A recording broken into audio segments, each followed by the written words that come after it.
আসসালামু আলাইকুম ওয়া রাহমাতুল্লাহি ওয়া বারাকাতুহু। এক ভাই প্রশ্ন করেছেন যে ফজরের ফরজ নামাজের আগে যেই 2 রাকাত সুন্নত নামাজ আছে, এই 2 রাকাত সুন্নত নামাজে সূরা ফাতিহার পর কি কি সূরা মেলানো উত্তম। সর্বপ্রথম আমাদেরকে জানতে হবে যে কোনো নামাজ আপনি সূরা ফাতিহার পরে যে কোনো সূরা মিলিয়ে পড়তে পারেন, আপনার নামাজ হয়ে যাবে, কোনো সমস্যা নাই।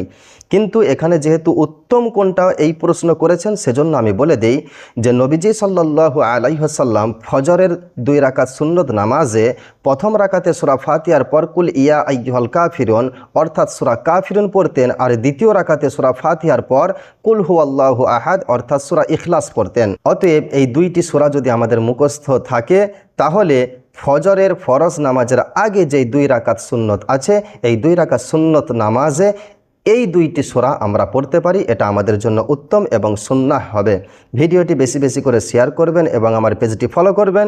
আর আপনাদের কি বিষয়ে ভিডিও লাগবে সেটি কমেন্ট করে জানাবেন।